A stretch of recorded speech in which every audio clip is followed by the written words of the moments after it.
All right, how's it You're going? looking at how the corruption of the prisoner, but What corruption? assaults on prisoners and What assaults? sexual assaults and physical assaults and Sexual and physical assaults on prisoners? Having two black eyes was the no.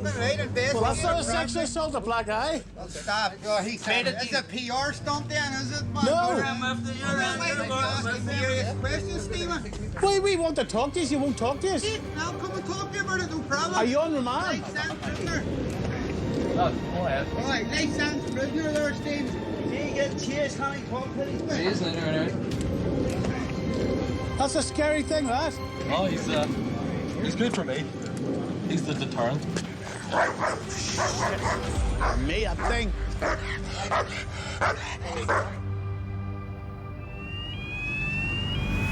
Built to contain our most dangerous criminals and paramilitary prisoners, I've been given unprecedented access to Maghaberry prison. Coming in? I'll come and see us. Question is when I get back out again. And I'm bringing you in with me to meet the men who call it home and find out what leads to a life inside. You're getting treated like criminals in here, Stevie.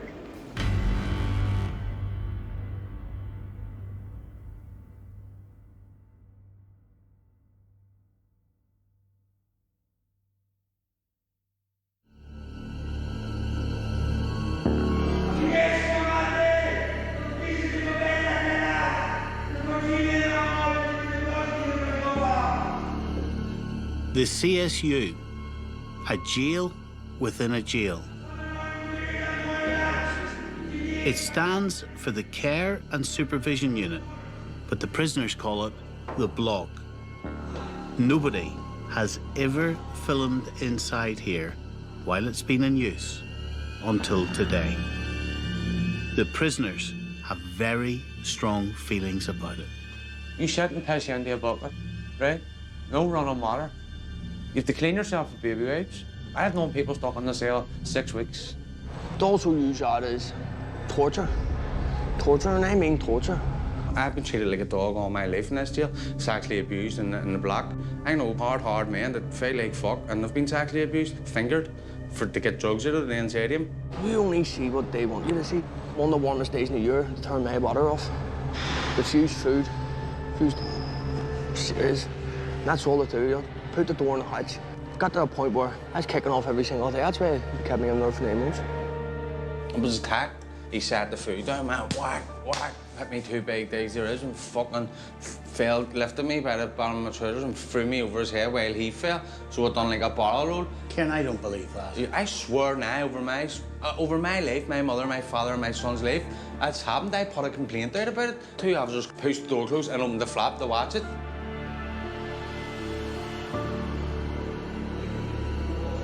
There are so many prisoners bringing up the Block, so that's what the inmates call it.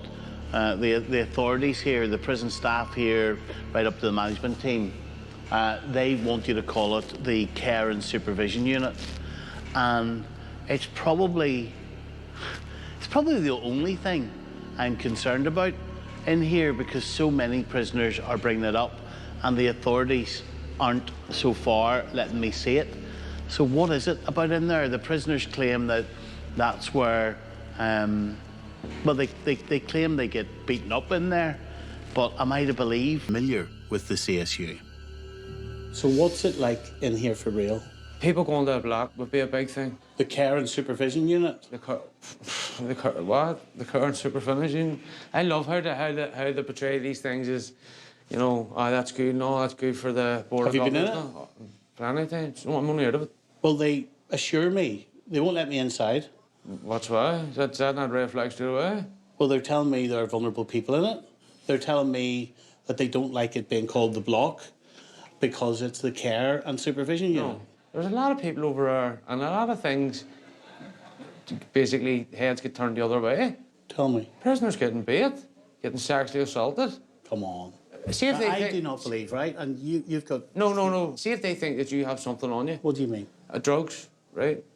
In between your bum cheeks, right? That doesn't give them the right to hold you down and go in and get it. I've seen that happen with my own eyes. A prison officer sitting like this with a pen, going like that, right down your bum cheek. How could I establish that to be true? You can't. If it is true. They're never going to let it. They're never going to let the dirt out. Never. Why would they want the sexually assault prisoners? Come on. Because they want the drugs. Well, what should they be doing to get drugs? Like, if people are hiding drugs up their bum, Right. then what should they be doing? They're going through the right. So you're telling me they deserve to be sexually assaulted No, I'm not. to get drugs off No, them? I'm not. You just have to wait. If you don't get them, you don't get them. Other prisoners share similar stories to Kel's, so I want to put it to Governor Savage. When there are a number of prisoners in different wings in different houses talking about how when there's a suspicion of drugs, and it's pretty specific what they say that a pen is run quite forcibly down the inside of their backside. And they describe that as sexual assault. If that was to happen, Stephen, I would hold my hands up and say that is tantamount to sexual assault.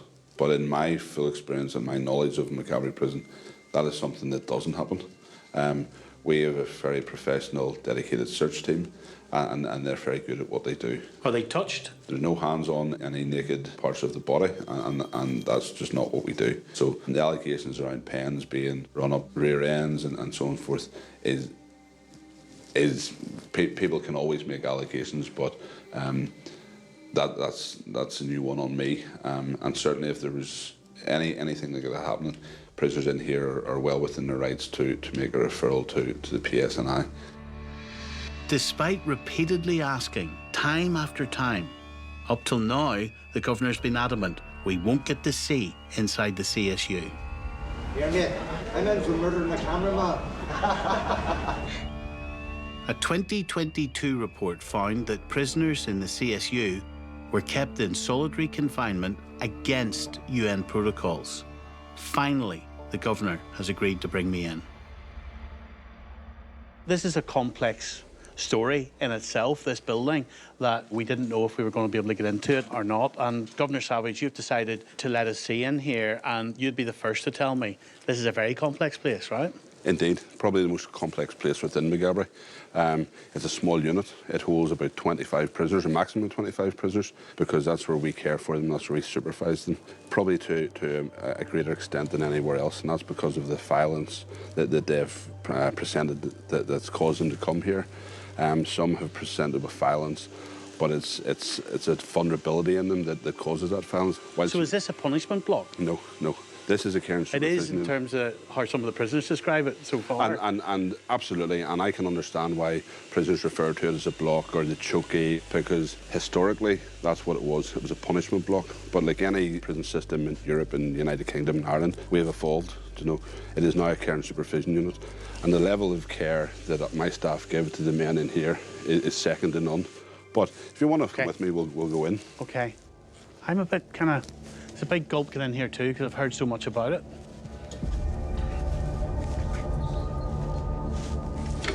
Okay, Stephen.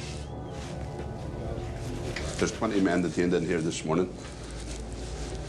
And if we look down here and we'll pull the door back and you can have a look down, but we can't go down any further than the door because you'll see the signs up saying caution, biohazard and what have you.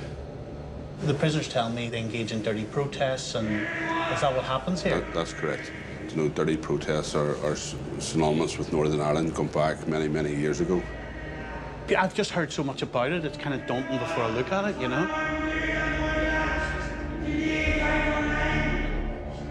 The Governor is bringing me onto the wing where prisoners are isolated after breaking prison rules. So this is a different story than what some of the prisoners have been telling me. Just talk me along this road, Governor. Okay, this cell here, this gentleman came over just over the weekend there because he assaulted staff, and he's got a history of assaulting staff as well. So if you just want to... this boy over here, he's here for a cell wreck. What's that mean? So he's damaged the contents of his cell, the furniture in it, the television in it. In other words, he's damaged prison property. but the significant level that he's had to come here. And this is their food left outside for them? Yep. He's bought that through the tuck shop. This gentleman here is here for suspicion of trafficking items into the prison with concealment within body cavity. So he's been in drug recovery cells downstairs, and he's been managed up to this point now, but we'll keep him here. There was a gentleman who we suspected of having drugs confined on him, and he kept them within his body orifices for almost 7 weeks. 7 weeks? He was able to go to the bathroom and then reinsert those packages. So it's not pleasant. It's not a pleasant thought, but that's what he was doing, and that's because of the attractiveness of the monetary value of smuggling something in here. What some of the prisoners have been telling me, this is my opportunity to put it to you, is that what the prison does or can do is suspect someone for drugs. You don't need the ultimate proof, and that's a way of you punishing people, this organisation punishing people you don't like. Okay. And I would counter that, Stephen, you know. Nobody will come into this unit just to settle a score or because I don't like them. Never on a whim, and only whenever there's a bona fide intelligence. Prison is a safety net for the community. Care and Supervision Unit is that much needed safety net for the prison as well.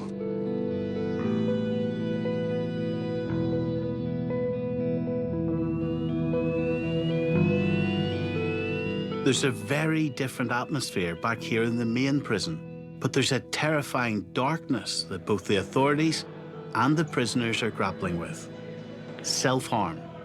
It plagues prison. Many of the men I've spoken to have a history of cutting themselves or attempting suicide. Anita introduces me to one young man she's been working closely with in the main prison, Barry. He's a serial arsonist. She's helped him stop cutting his own arms and legs. I'd said to him one day about the cutting, you're going to do one of two things. A, cut too deep, get an infection, or what? Cut with something that's dirty and then end up with an infection. Losing your arm, losing your leg, or worst case scenario, cutting where you don't want to cut. No. And losing your life. Yeah. Are you a worrier?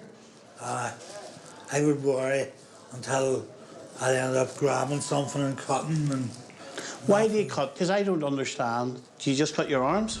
And my legs. Barry, that's deep. I know, but... So can you tell me why you do this, Barry? It's sort of release sort of thing, to try to escape from the situation you're in.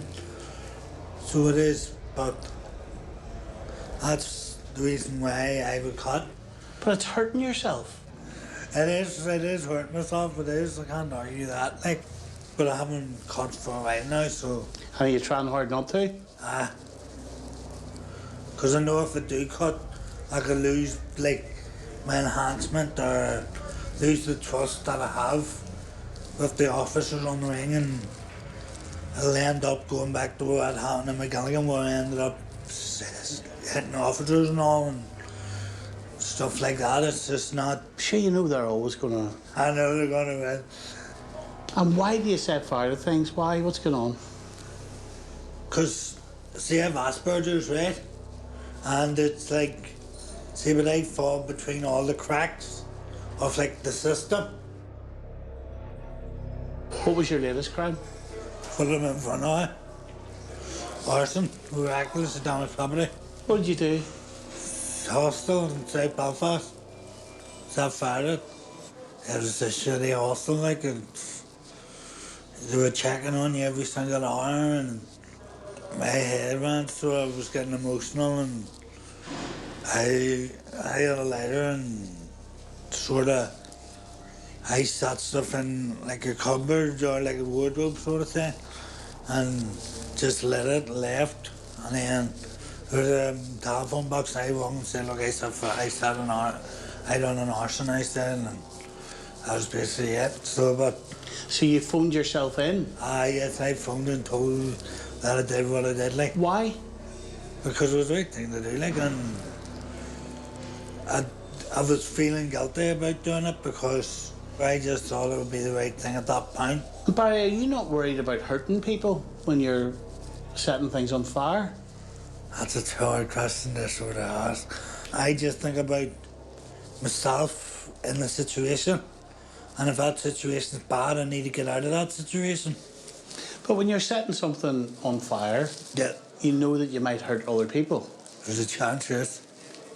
So this kind of smiley, friendly guy that I'm sitting here opposite, Yeah.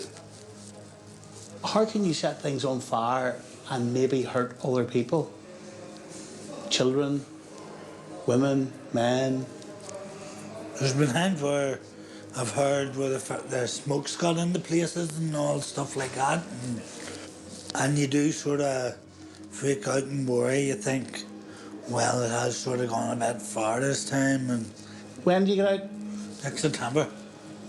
Are you looking forward to it? I wasn't, but I have been last while now. So there's a bit of you doesn't want to go out into the world? Not that I don't want to go out to the world, but there's been much sort of apprehensive because I don't know what's going to happen. So the big question, when you get out, Yeah. will you be safe around other people? And can they trust you? I'd like to think they can trust me. I'm not always a threat, to be honest with you.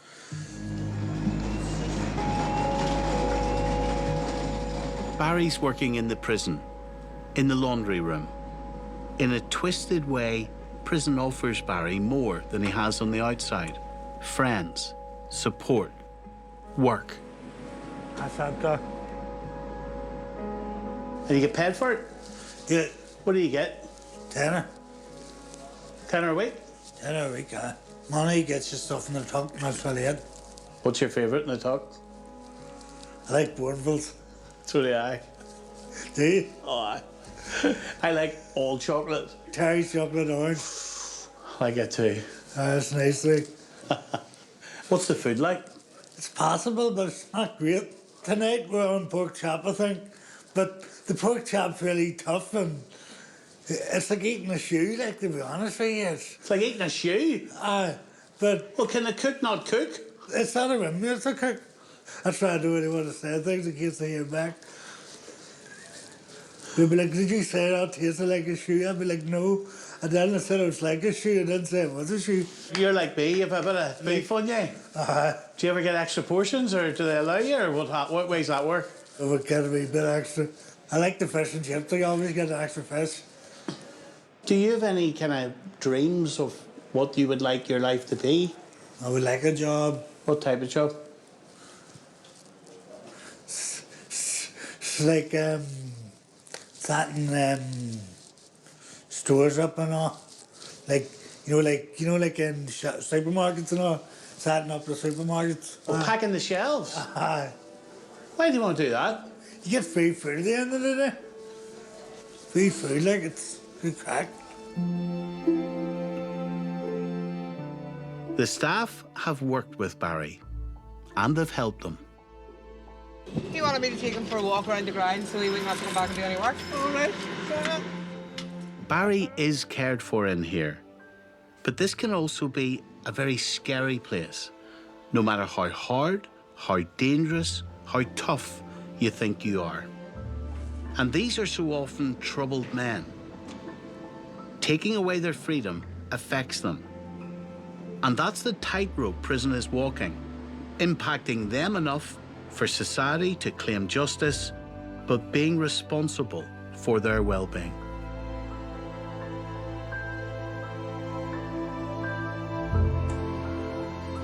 Michael is a convicted bank robber with a long criminal history. Doing the lads' laundries, we have to get them done different days. It's not too bad, like. Getting to wash my own clothes and keeping clean. And getting my bedding washed every day. And being out of my cell most days. Just don't overfill the washing machines. If you overfill them, then nothing washes properly. And if you're doing the dryers, always empty the filters. They dry quicker. Like many of the guys, working gets him out of his cell. Just to throw water and stuff around these showers to get them cleaned. These have to be cleaned out every day, because people go in, you can end up with verrucas and stuff. To be honest with you, I'm getting it over and done with now, and then I can get back out to be with my family and my kids. It's not seen my little girl since she was born in the January. I got out on a day release, and I haven't seen her since then. So that's been nearly a year and a half. So I'm trying to do as best as I can to get back out to be with my children, instead of coming in and out of jail all the time, which is no good. Because I'm at that age now where I'm starting to wisen up. I'm not the hothead who used to jump into action first time anymore, to be honest. You should have seen what you left in them boxes, mate. In here, there are efforts to help prisoners cope with the mental impact of imprisonment. While therapy can help, the prison service believes that some men are so deeply disturbed that the only place that they can be held is the CSU. Why are they here and not in the hospital? I think Northern Ireland suffers from the disjoin between personality disorder and mental health provision. In the mainland, in the UK, you know, they're aligned, and people with personality disorders are treated under the Mental Health Act. In Northern Ireland, they're not, and that's where we see that they're jailed? Well, they are jailed. They're not jailed because of a personality disorder or a mental health illness. They're jailed because they've committed offence against somebody. Give me a sense of, you know, a person in mind that you know's been in this unit. There's one gentleman springs to mind, and it's the worst that I've encountered in my time within the Northern Ireland Prison Service, who was significantly causing self-harm to himself. What was he doing? He was causing injuries to his arms, his head, his face. You know, he was burning himself with cigarettes and so on and so forth. Never been more worried about anybody else in this establishment, Stephen. The level of harm he caused himself was so significant that it gave me sleepless nights. But significantly harmed himself? Significantly harmed himself, and continues to do so. He has to go outside of these walls at some point. I have a real concern around his safety, the public's safety, and just generally how he managed it. His violence has increased, where a number of staff have now been injured by him. What type of injuries? Recently, a number of staff entered into this cell because he was self-harming, and he assaulted them to the point where one of them has a broken nose and one of them has an eye injury. And you can hear in the background, that's probably the individual that we're talking about.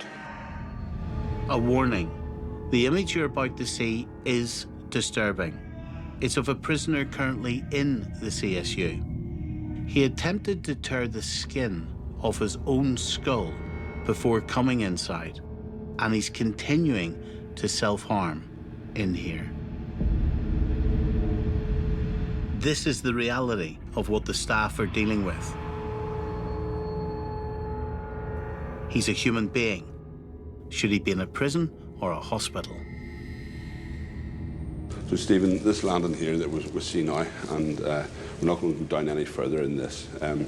And explain to people why we're not going down further. Is this because you don't want me to see it? Not at all. Or what's going on?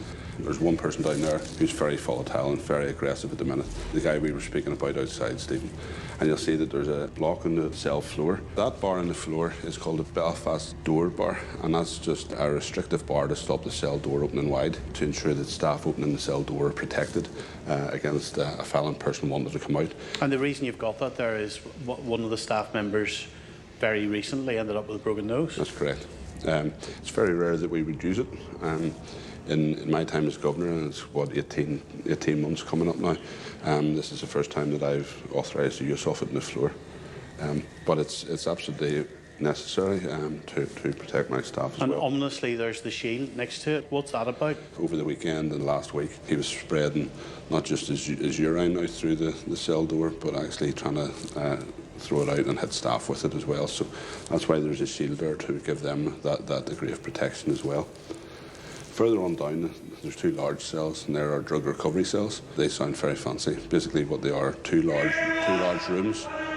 There's CCTV in it, and they have a chemical commode in it, so that if anything's passing through somebody who's brought drugs in, it's easily recoverable and not flushed down the system. Are there people in each of those cells now? There's three prisoners down here. We can hear one of them. The other two are pretty quiet, as we say. And what's the longest length of time someone will be in there? That cell is an observation cell, so it's a safer cell, for want of a better word. So the man in there at the minute is self-harming. He's at high risk of self-harm. I've got a very real concern that the self-harm is going to increase and get worse. So he's in there and reviewed daily. He's got a key worker from mental health point of view. But at the minute... He's in a jail? Yes. So he's clearly psychiatrically ill? I'm not qualified to say that, Stephen. Well, nor am I, but someone self-harming to...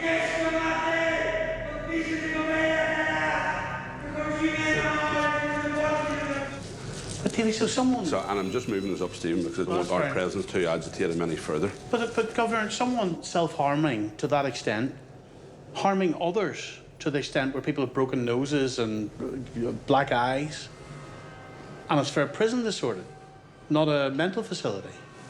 So what are you, a nurse or a prison governor? Well, I was once told that the prison officer wears many hats. He's a counsellor, he is a mental health officer. So what's happening now, Governor? No, I think we need to go upstairs now, Stephen. He's starting to... Okay. The gentleman in that cell will be observed on camera constantly, but staff will come and do interactions with him every 15 minutes, or usually less than 15 minutes. And that's just to make sure that there's nothing untoward happening there. So there's a camera in the cell, is there? Yeah. They're seeing significant acts of self-harming. He was leaving here to go to Shannon Clinic. We believed that he would get the help that he needed there and he would be managed back in the community in a safe way. But unfortunately, he's come back and he's Were you shocked when he was sent back? I was on a period of leave when he was sent back, Stephen, and got a phone call about it. And to say that I was dismayed and shocked would be an understatement. Personally, and again, not being a medical practitioner, I think he needed help. He needed help way and beyond what I can offer him here. So what's his destiny now? I'm not sure. I'm not sure. That's what we're trying to work through. But there's a difficult, bumpy road ahead to work that out.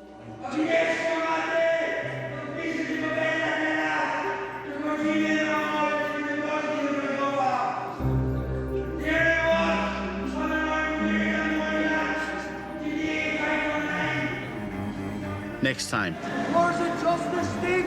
Where's the justice? As I prepare to leave Maghaberry, I confront the first prisoner I met in here. You've promised me that you're a reformed person. Yeah. Part of being reformed is about telling the truth. Yeah. All these years later. Biggest mistake in my life. And I continue to see for myself what life is like inside Maghaberry. This is all good for you to look good, for you to use the cameras, and that doesn't happen. We're locked like dogs over there. This is put people's head away. I see fellas coming here that wouldn't take a drug, wouldn't take nothing, and they end up, before they get out, they're fucking strung out the beds.